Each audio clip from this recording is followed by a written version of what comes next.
This is the Awaken Life podcast. Thank you for joining us. I'm your host, Scott Landis. How can you live an absolutely fulfilling and purpose-filled life, maintain a passionate, intimate relationship, all while raising kids and growing multiple streams of income? That's the big question we seek to answer on this podcast by interviewing people who are already doing it. One thing we know for sure, it takes a community to do it well. So thank you for being a part of the Awaken Life community. Looking forward to growing with you. Now on with the episode.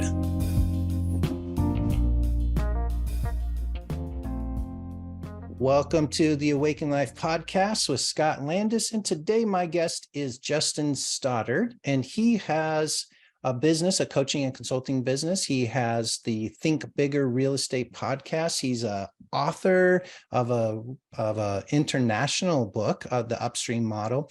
Works primarily with realtors and real estate agents, real estate companies, title reps, on how to improve their value proposition and how to get more referrals, more warm referrals.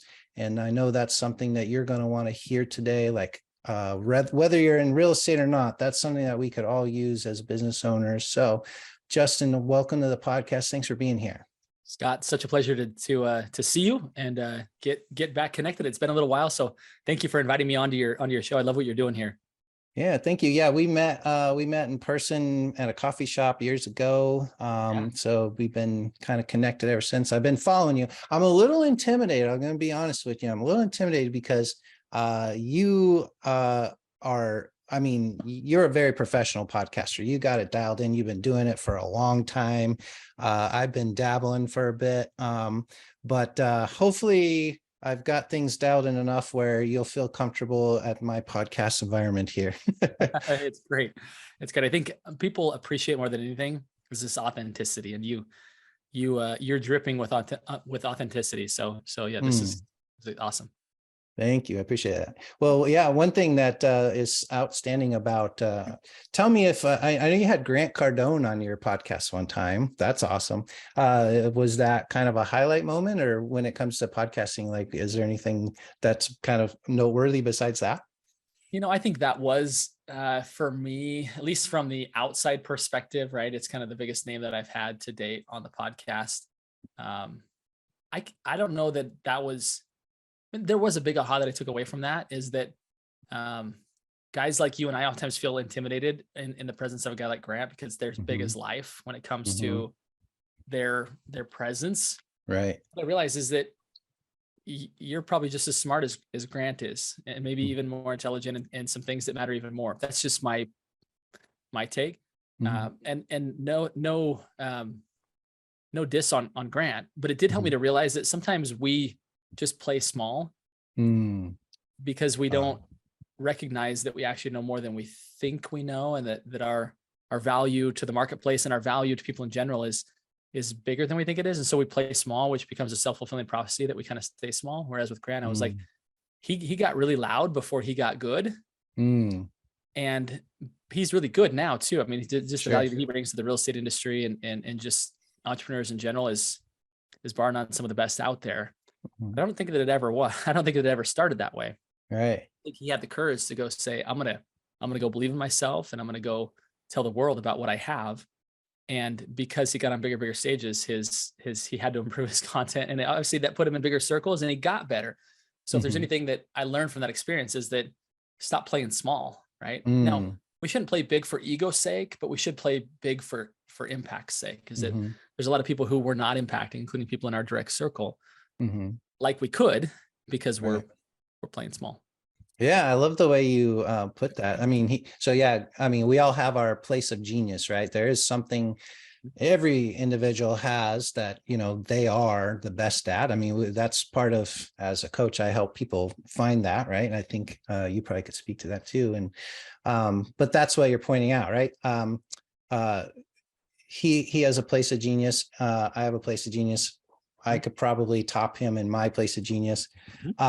But the real lesson is he did the opposite of what most of us do. If most of us do play small, he played big. And which one is more real? Neither one, really. You just kind of the way I put it a lot of times is, it's BS either way. Your belief system is BS either way. So if you think you're small, that's BS. If you think you're larger in life, that's BS. But you get to choose, right? If it's all BS either way, you might choose the Grant Cardone model and play big. Yeah. Yeah. And I think, yeah, to your point, I think he just became detached. I don't know if he was always this way, or he just got detached from caring too much about what other people thought of him, right? He had haters. And if you've read his book, the 10X rule, he's like, if you don't have haters, then you're not doing anything, like you're thinking too small. Like haters it's a byproduct of actually doing good and big things, because other people can't handle other people's success. And so if you don't have haters, maybe you need to be a little bit more loud, and I'm a guy who really is a people pleaser. Like, so that's hard for me to kind of get my head around that. But if I realize that more people are suffering because I'm playing small than a few people who I might ruffle their feathers along playing bigger, then, maybe I need to internalize that. If I'm really a people pleaser, am I really pleasing people by playing small and holding back my area of brilliance because I don't want to offend the few trolls out there who will probably get mad at somebody for something anyway? Yeah. Yeah, that's so good. Yeah. If you don't have any haters, well, I remember the first time I experienced that, and somebody said that to me, like, congratulations, you've reached a level where, you're actually doing something. If you got somebody that you're ruffling those feathers. Yeah, that's good. Well, cool. So you are, so that's just one little moment blip on your radar in time of your experience. And the thing that you do most often, what's your normal month or quarter look like? What are you focused on business wise? So I'll tell you, this will tie in a little bit to how I think and operate, is that I believe very much in strategic partnerships. I think we can get a lot further by really partnering with other people, as opposed to just trying to compete with everybody and keep our cards really close to our chest. And I believe that, and that's the model that I teach real estate agents, is to not just partner with other agents, although I think there's a place for that, but partnering with other professionals. So specifically, I teach real estate agents how to partner with, everything from financial advisors to CPAs to property managers, teaching them how to not only make their own client experience better through that partnership, but they're also how to create an outbound referral flow to that other party, as well as vice versa back towards them. And it's interesting how, being in the world of marketing, which you are by simply being online and anywhere really, is that I'm easily tantalized by shiny objects. I like, ooh, that's a good way. Maybe a LinkedIn strategy over here where it's cold emails going out. And I felt like I could maybe create another revenue stream by doing that. And at the end of the day, I realized, like, it's just not me. It's not authentic to me, right? It's not, I believe very much in creating very valuable relationships. And so I went back to doing that. I went back to really digging in and doing, kind of building relationships. And in that process, I've opened up some of the biggest opportunities, much bigger than I could ever dream of, and that I could ever create myself, by going back to what's my thing. And I think, if there's one lesson or takeaway from that, is it like, what is your unique DNA? Kind of in your words, like, what's your area of brilliance? What is that? And just go really deep on that, and stop trying to, like, just because someone else had success with something doesn't mean that you should do that too. Like, do your thing and do it the best in the world. And so for me, coming back to answer your question after that scenic detour, apologies. No, that's perfect. Is what I'm working on, what a kind of a day in the month, or a day in the life of me looks like, is, again, I coach residential real estate agents and title reps how to create those strategic partnerships, so that they have, they're seen as more than just a vendor. They're seen as more than just a commodity. They're seen really as unique, as somebody who could really bring value to the clients that they serve. So so again, I'm building out a coaching company of clients, real estate agents, and title reps across the country, helping them do that. But in the process of me kind of digging deep into my own model, which is to really build strategic partnerships, I'm in kind of the early phases of a partnership with an individual who's built out a tech platform that allows professionals, exclusive by county, so one per county, kind of per category, build out a referral network. Okay.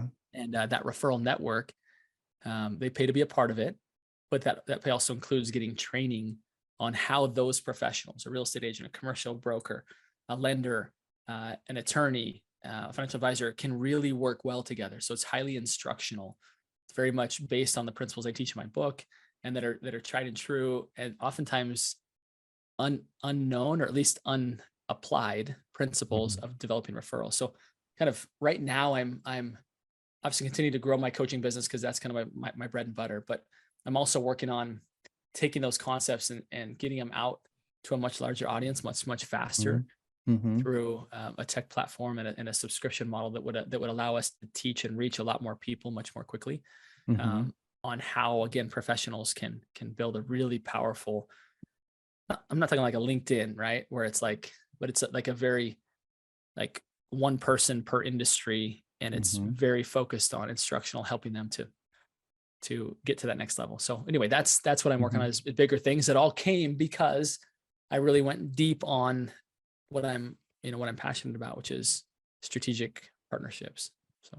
Yeah. Okay. So what you're talking about, the referral network that you build, it reminds me when I first got started in business coaching, and my mentor, basically said that that's the way to really grow. I mean, there's multiple ways of doing marketing, but he said, find an accountant, find a business, you're a business coach, you want to work with business owners. Who knows business owners? And so there was the business accountant, a business attorney.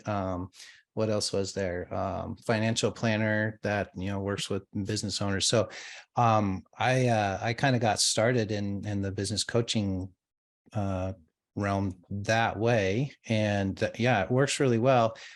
It's very time intensive, and I'm asking myself, why do I still not have that going? Because it's very time intensive, and it is hard. You said something I think is key, that I was missing. You said something like outbound referral stream, or somehow like, getting together and saying, oh man, it'd be really great to let's be strategic partners. Let's, we're building authentic relationships with each other, but how to actually be with my client, or be with my prospect, or be with somebody I met at a networking thing and say, oh, how do I get this guy to Justin? Like, how do I make it so this guy really, really wants to talk to him? When you said that thing about outbound referral, there sounds like some sort of system, some sort of automation with it. Like, that sounds like something I was really missing. And then I've always struggled with that. Like, you how you want people to send stuff to you, but to be able to like think of 10 other people that I could send this to constantly, that's got to be some skill that you have a superpower in. So how's that work? I authored a book called The Upstream Model, which you referenced. I'll grab a copy of it here. Probably see it in my background. But this was a concept, a model that I developed out of necessity. I guess necessity is the mother of all innovation, right? And, I was a high-end home builder in the early 2000s. And as a home builder, I was too young to be building $1 million homes, and I looked it. But I knew what I was doing. I'd been trained, I'd been taught, I had a good suppliers, subcontractors. I felt very confident being able to help people.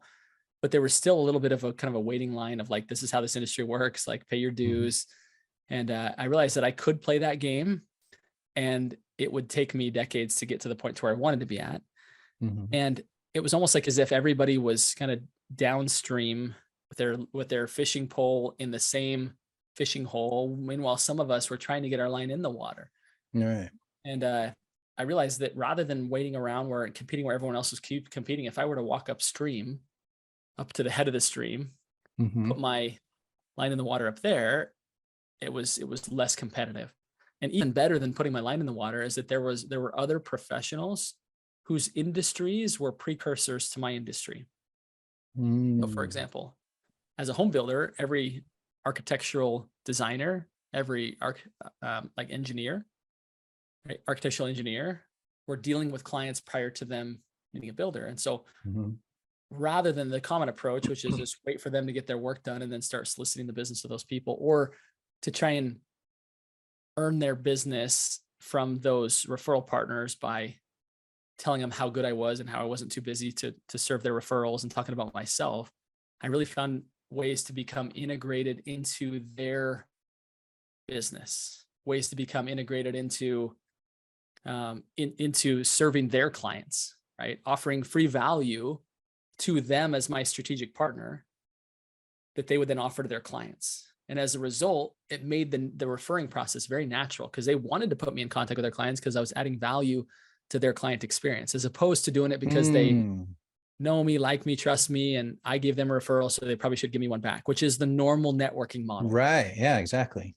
Which is slow, right? And and over time you get discouraged because you don't see results right away because you're waiting for the other person. You're trying to be present enough in their life that they remember you at the time that they need you. Whereas the model that I learned is how do I actually take the value that I would normally give to my clients and just give it to them early through their previous provider, right? Their kind of the professional in the neighboring industry, which would bring me into conversation with them sooner. So I coined that term, the upstream model, hence the name of the book. And as I left the building industry, I took that model with me and I applied it in the title industry where I served.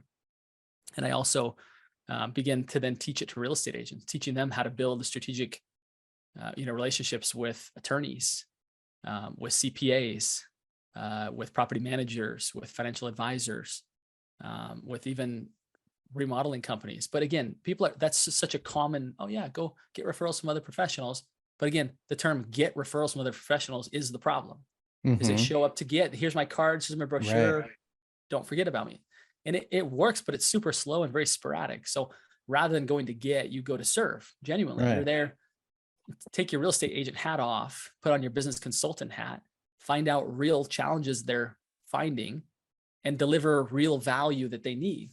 And all of a sudden you're welcomed, right? One of my first clients using this model, he said, if you want my business, become a part of my business. Once we start to become a part of the businesses of those who touch the clients just before we would, all of a sudden we get early access to those clients. So that model is something that, again, that I teach my coaching clients. I help them how to integrate, how to implement that into their business. And then I also, again, am partnering up with a larger platform that can take this to market more quickly. So anyway, that's probably answers the question you had. Yeah. So if you're a real estate agent and you're at a gathering, social gathering, and talking to somebody, who normal real estate agent hat, I'm over characterizing here, but, wanting to know, are you in the market to buy or sell a house, right? Yep. Oh, you're renting right now. Here's my card. Are you looking to buy? Or, oh man, not too happy with your house, you're looking to sell. Right. That's what is somebody who's really knows your system, that would be the normal idea, right? What would somebody who's interacting with somebody at a party, just as a real estate agent, how would they connect it to the upstream? Yeah. So in that setting, I don't know that I would change any alternative other than maybe if you're in a social setting, I maybe wouldn't become a solicitor in that moment, right? Unless it came up. I think to take advantage of that opportunity to help somebody is great. But what I would say is to not have to rely upon those social settings to get your business, right? Because it's awkward for you and it's awkward for everybody. Unless you do it super tactfully and very strategically, it's kind of like, oh, got it. Okay. Oh, here's my card. Okay, cool. Yeah, great. Thanks. I'll call you. All right. And it can work. And I'm not downing anybody that's made that work, but I would just ask the agent, would you like to be in those social settings and know that you have enough business already coming in that whether you bring up real estate and pass your card and secure that person as a potential client or not, that it were more inconsequential. Most real estate agents would say, yeah, I would love that to be icing on the cake, as opposed to, I better get this person. Right. It's a much better posture and stance and just way to live. Right. It wouldn't be nice to be in social settings without having to feel like you're hunting, And so the alternative method to what you're saying there is that prior to that meeting or after that meeting, you're maybe talking to people in those social settings, building authentic relationships. And then you're maybe reaching out to them afterwards to say, you know what, I didn't get a chance to share with you that I do real estate a little bit differently. And here's what I mean. I sense that you've got a great network just based on kind of our quick conversation. I'm actually looking to add more value than the average real estate agent would. And one of the ways in which I do that is by connecting my clients to other professionals who they might need. Is there some service provider, and maybe somebody came up to like, do you have a financial advisor that you love who's like a 9 or a 10, or an insurance agent that you love that's a 9 or a 10, that I might be able to meet with them and integrate them into my client experience so that I can better serve my clients, right? So again, you're not selling to that person, but you're saying, hey, I was really impressed with our conversation. I'm always looking to expand my network so that I can better serve my clients. Do you have a service provider? Could be, again, someone in kind of the professional services like insurance or this, or could be like a home services person, someone who is a handyman, someone who's a landscaper, somebody who's does anybody come to mind that's like a 9 or a 10 that you like love telling people about them? It's like, oh yeah, like our handyman, he's amazing. Like he's so good.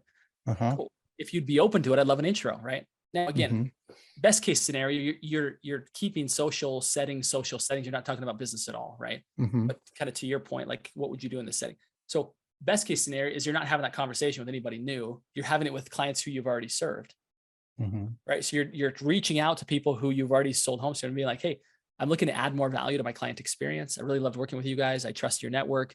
Do you have an insurance agent who you love? I thought I'd check with you first because I want to start sharing their name to the clients who also need a good insurance agent. You'd be like, oh yeah, our guy's great. Or no, not really.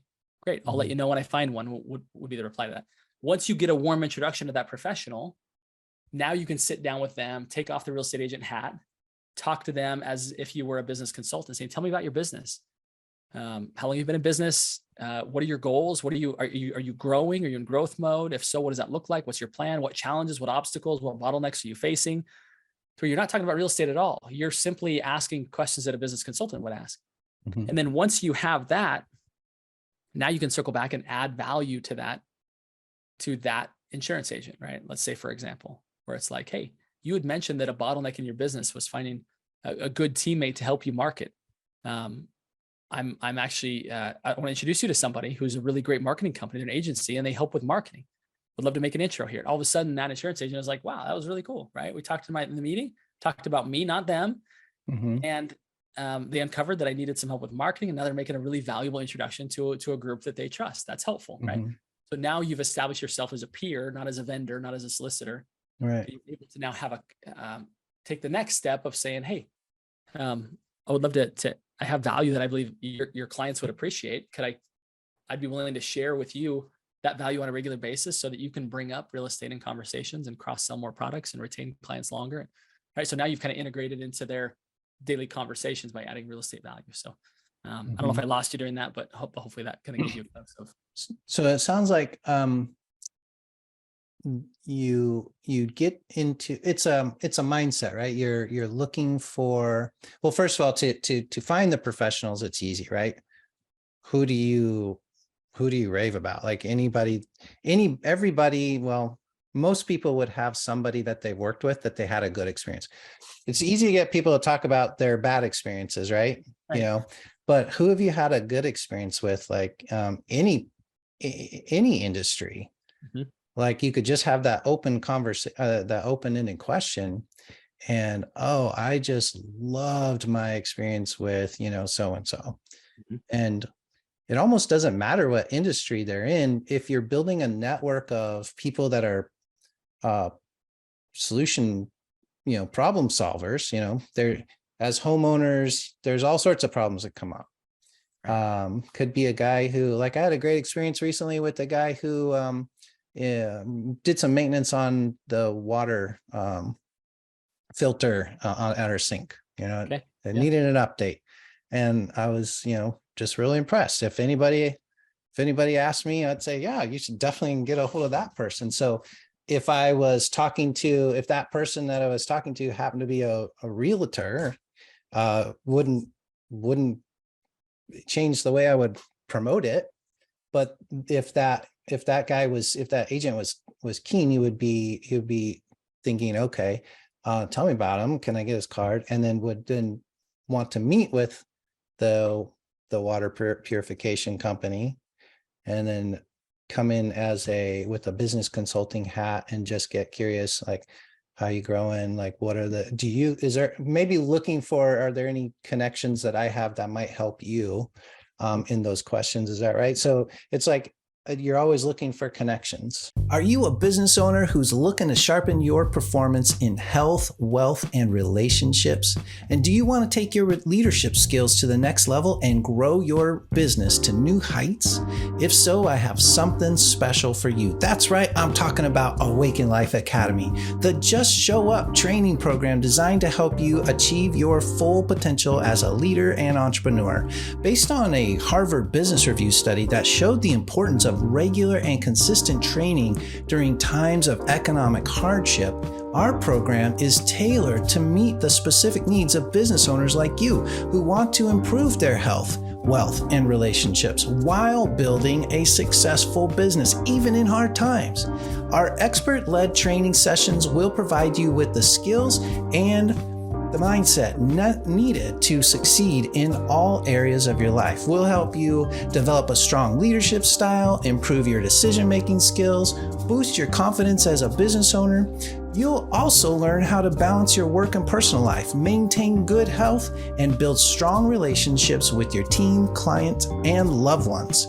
With just one group session a month, you can join our community of like-minded business owners who share your passion for growth and development. Our group training format provides a supportive community where you can collaborate and learn from others, develop the personal discipline you're craving, and the determination to improve every aspect of your life and business. You'll receive ongoing support and guidance from our team of experts and the community, as well as access to exclusive resources and tools to help you achieve your goals. Don't settle for mediocrity. Join the Awaken Life Academy today and start unlocking your full potential as a leader and entrepreneur. To learn more or to register for the next group session, go to awakenlifeacademy.com. Exactly. And instead of hunting for your own clients, right? Instead of everyone has a target on their back and you're trying to get them, right? Or even referral partners, you're trying to get something from them. The philosophy is, who are the people that could actually, that serve my people just before I reach them, right? Like who are the key strategic partners that could be very valuable? And rather than showing up to get, show up to give, give to their business and then give to their, to their clients, and the introductions will flow. And I think that's, if I could go back and summarize all that in a kind of a tight bow, it's stop hunting, right? Stop going out prospecting and trying to chase people down, and go be valuable to the business owners that can refer you. Yeah, I do it all the time.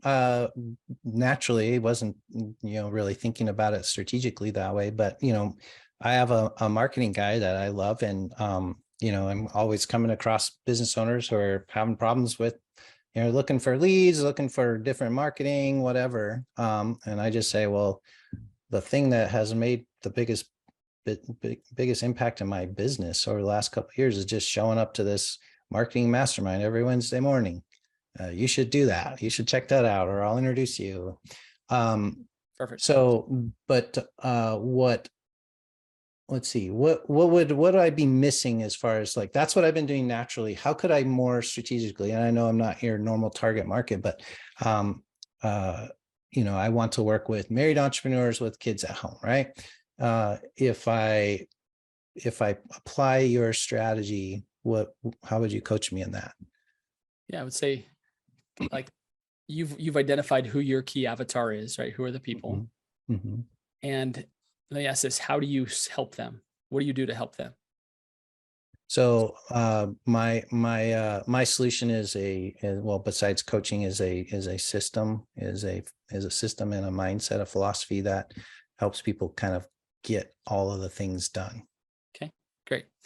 So my question to you is, when you're meeting with your clients on a regular basis, who else are they meeting with? Who else are they? Who are the other professionals that are in their life? Could be related to the problem that you're solving, or not, completely unrelated. Right. But is there a common thread of other business owners who also serve them? Yeah, unrelated, I think, would be even better. Let's see. So, well, they commonly have, all sorts of vendors, it could be, um, it could be somebody that delivers, some kind of product, Mhm. you know, um, So I'm thinking of all their vendors. what kind of product? Yeah, let's think of maybe service-based professional, like, because if you've identified that they're married and they've got kids, right? Mhm. And they're entrepreneurs, right? It probably tells us something about other people who serve those people. They probably have an insurance agent, right? Mhm. Related to the work that you do. Let's see who Mhm. else. Maybe some of them have. So I have two guys that come to mind. One is a dentist. Okay. One runs a tree service. Okay. Um, totally different. Yeah, that's okay. But the dentist, I know he works with, he's a banker. He has a insurance guy. Okay. Let's go the banker route. I like that one Okay. All right. because a banker probably works with other entrepreneurs Mm-hmm. and pretty easily the banker is trying to find ways to be more valuable, right? Mm-hmm. Because that entrepreneur could go somewhere else. He could go to a different bank. And maybe he has his funds, like his banking for the business here, but he's got his investments over here. And the banker would really love to consolidate that down and take care of more of their concerns, right? Take care of more, offer more products, more services, et cetera. So if he's looking to establish a deeper relationship with his clients, right? Mm-hmm. So you could go to your client who you know, maybe Mm-hmm. who's the dentist who has a Right. banker and say, hey, I believe that there are more, like, in fact, I'd start off like this saying like, just, I really love working with you. I think this is a great fit. I believe that people who run a busy dental practice and also have a family have a lot on their plate. No. And I'm looking to serve more people like you. One thing that I've realized is that people like you have bankers, and somebody who might be a great value add. And I would add in that some of my clients need a great banker, right? Mm. Who maybe they have a bank, but they don't have a banker. Like they want a Mm-hmm. banker, someone they like, a relationship they can trust. Yeah. I've heard you talk about your banker, and I would love to know your banker so that when Mm-hmm. I have other clients who want that relationship, not just some accounts somewhere, I'd love to be able to introduce them. Would you be willing to make an introduction to your banker Mm-hmm. to see how I might integrate him into the work that I do? Right. Okay. So that sounds like the easy part, because I know if I asked him, he'd be like, oh yeah, I'd definitely love to introduce you to my banker. Yep. And then when I get to the banker, how do I serve him? So the first part is you craft what that introduction sounds like, right? To Oh, where wow. you want to be sure that it's not just, hey, here's my friend Scott, he's a coach, right? Like Mm. craft it in a way that would be intriguing to that banker. So for example, Mr. Banker, friend, I want to introduce you to my personal coach, Scott Landis.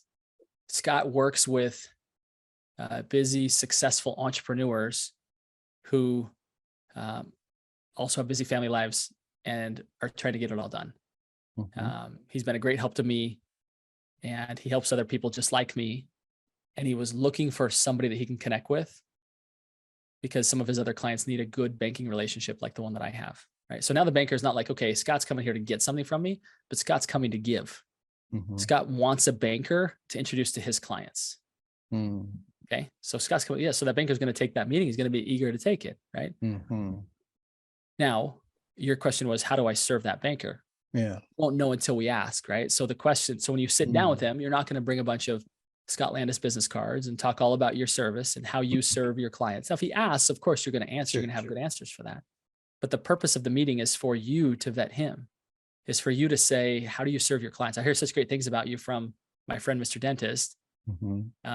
that I'd like to learn about you and your business more.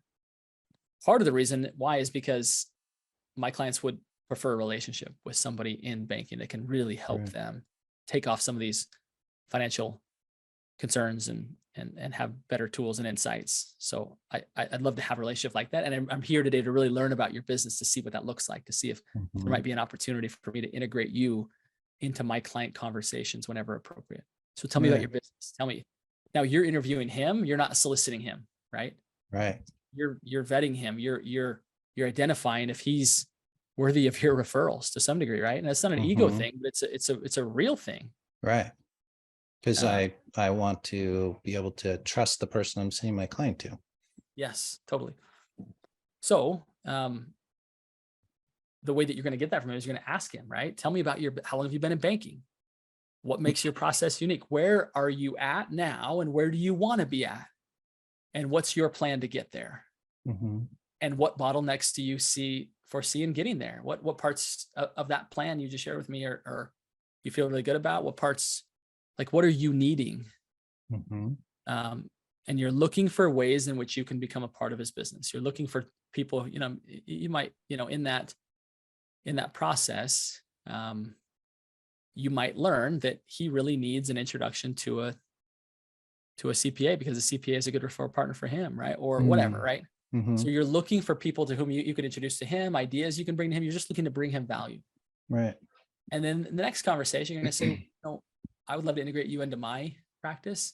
What is it that your clients need? Do you have, I get a feel based on what I'm hearing from my client, Mr. Dentist, that you really help people, Mhm. entrepreneurs like him, simplify their banking experience. Do you have other people or when you're in conversations with your clients, I have some free insight I want to share with you so that when you get an entrepreneur that's overwhelmed, that's like, oh, the financial part is always kind of last thing I look at. Here's some tips you can give them to them. And this is just free from me. You don't have to mention me. Like, I want to make you, Mr. Banker, better for your clients. Okay. So this isn't a follow-up conversation. Got it. I want to give you the That ability was a key. to better serve your clients. And what happens is that he's going to start to now have conversations that are different than the conversations he used to have because you enabled him to do that. You've empowered Mhm. him on how to do that. And because you've done that, because you've empowered him to do that, guess what? He's now having kind of almost coaching light conversations with people, right? Mhm. Which they're going to say like, man, this is unlike any banking conversation I've had before. Right. And naturally the right banker is going to say, who you need to meet? Mhm. Scott Landis, right? These Yeah. ideas weren't necessarily mine.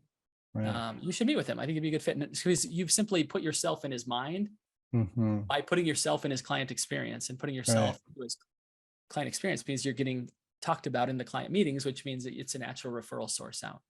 Right.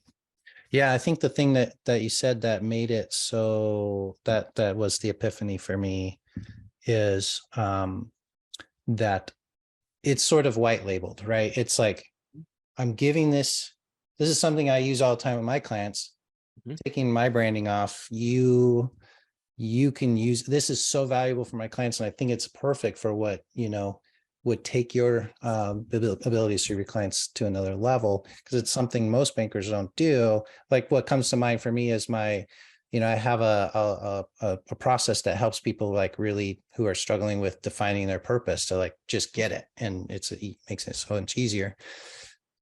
I could give that to a banker. He's probably getting into conversations with like that, and he could say, "Hey, I got this tool. Pull it out, pull it out of the drawer and give it to him." And Yeah. yeah, and every time he does that, he's going to remember, "Oh, Mhm. I got this from Scott." Yeah. Yeah. It's good.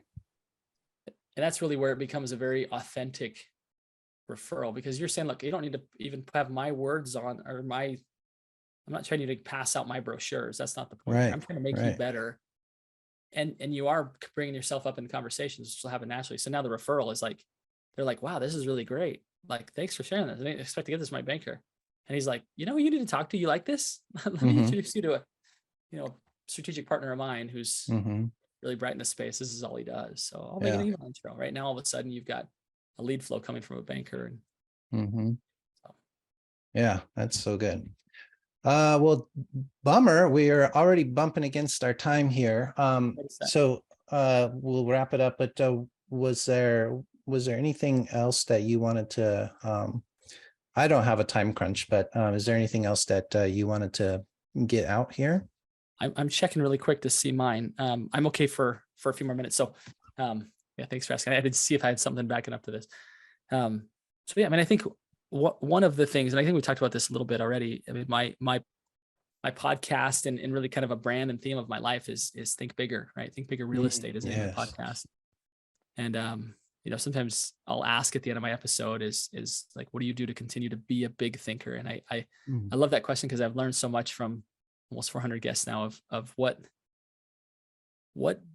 helps people to grow. I mean, what that question is like, how do you grow? How do you expand your opportunities instead of shrink them? Like what are your processes? What are your practices? What do you do to reverse engineer growth? And it's been really interesting to learn that. And I always like evaluating that for myself is like, what does that look like? And I think you and I who both kind of share a common spiritual foundation, right? With a faith is that I believe that, and again, for some people, faith isn't their thing and it never will be. And that's fine. Like I respect that. But I do believe that when you build on something that is just on your career, I think it can get dicey, right? How long that lasts. I actually was just in a top agent mastermind with about 10, 11 other top real estate agents here in the Portland market. Every quarter we have this. And one of the agents, she raised her hand. She said, here's a bottleneck I'm facing in my business. Has anybody here worked with people getting divorced? She said, because I have like 10 clients who I'm working with right now. And another realtor said, oh my goodness, me too. Wow. And it was like good for business, but my heart just sank like, holy cow, there's a lot of that going on. Right. And zero judgment. Like sometimes it's the right thing for everybody. Right. I know my parents were divorced, right? I'm the product of a broken family. Right. Thankfully I was my freshman year of college, but my sister wasn't, she was still at home. And I know how hard that can be, but my heart sank a little bit to wonder, like, could that have been avoided? Right. Right. What could have been changed to where that was avoided? And I think, right, a foundation of faith and a family, whatever that looks like for you. For somebody of faith might be, I go for a walk in the woods once a week, and that's my connection to deeper purpose. Right? If that's your thing, that's your thing. Right? For me, it looks different, which is fine. That's my thing. But I think just being sure that we're focusing on things and keeping in mind that the things that matter the most are the things that last the longest, or that should last the longest, and typically relationships. And I think if you could reverse engineer growth, it would be to be sure and make time, even though it may not have a huge dividend right away of giving your wife a kiss and telling her how beautiful she looks today, right? Or saying a prayer or learning how to pray, whatever, may not seem like it has a dividend. It's actually so foundational to you being able to continue to grow in your career, and just being sure that you're kind of check the boxes of the whole life, not just the business life, right? Because I think again, when we're entrepreneurs, we're gutsy and we're courageous and we're willing to go put it all on the line, right? Right. Like in order to make a better life for ourselves and for our family. And I think sometimes that can come at the detriment of some of the stuff that lasts longer, that can last longer. So just encourage as you're growing in your entrepreneurial career, be sure that you've got bigger things than just your business to really prioritize, even if it's for a few minutes, even if it's just for a few minutes of checking in with God, or checking in with your family and making deep connections that will take you, in my opinion, you'll go so much further faster if you don't neglect those things that are, in my opinion, more foundational pieces to success. Oh, that's good. Yeah, because it's the little moments, right? It's the easy to overlook little moments, right, that add up over time, that if you capture them, if you're present, it makes all the difference. But they're also the little things that if you miss them, I can end up with, a broken family, lost business, or both. Yeah. That's good. Yeah, really well said. Well, that makes me want to listen to more of your podcast. So, well, the Think, it's not just, it's the Think Bigger Real Estate podcast, right? Is that the title? Yeah, Think Bigger Real Estate. Yeah. Cool. Yeah. So we'll put that in the the show notes a link to the Think Bigger Real Estate podcast. It sounds like there's some messaging in there that would just be great if you're looking to think bigger, regardless of if you're in real estate. Is that right? Yeah, I mean, the concept, people think bigger real estate must be about thinking about building a bigger real estate business, and it's thinking bigger than real estate, because many times so basically what you were just saying. Yeah, it's really thinking bigger in your business. Yeah, and yeah, exactly. Is that now again, we share very practical, tactical, strategic advice on how to grow a real estate business, but it's always laced with the fact that that there's a lot of ways to be successful, but success should be just on the way to significance. It shouldn't be the end destination. It should be on the way to something bigger than that, which again goes back to the stuff that lasts longer than businesses can or will. Cool. All right. So Think Bigger Real Estate podcast, we'll link that. The Upstream Model, is your book still available for free download? It is. Yeah. You can get it. You can get it on my website. It's just thinkbiggerre.com. So Think Bigger Real Estate, but just RE, abbreviated, thinkbiggerre.com/free book. That'll give you a free download. And then, outside of that, I think just connecting with me on Instagram, right? At Justin Stoddard. If you aren't into real estate, don't have any interest in that, but just want to connect with a guy who loves his family, loves his faith, loves impacting people through his entrepreneurial journey, then I think we'll have a lot in common, right? If that's your game, that's who I am. So. Yeah. And Justin said earlier, if you connect with him on Instagram and because of the podcast, just send him a message, let him know that you heard him on the podcast and what you appreciate about the podcast. I think he'd love to hear that. He didn't say that. I added that part. What did you get to say? True. Thanks for the podcast. Well, Justin, I appreciate it. It's good to see you again. Good to connect again. Let's stay in touch. Thank you for taking your time with the Awaken Life podcast. Appreciate it. My pleasure. Thanks for listening to the Awaken Life podcast. I've been your host, Scott Landis. Hey, are you feeling overwhelmed and stressed out? It could be that you're out of balance or have a misalignment of your time and priorities.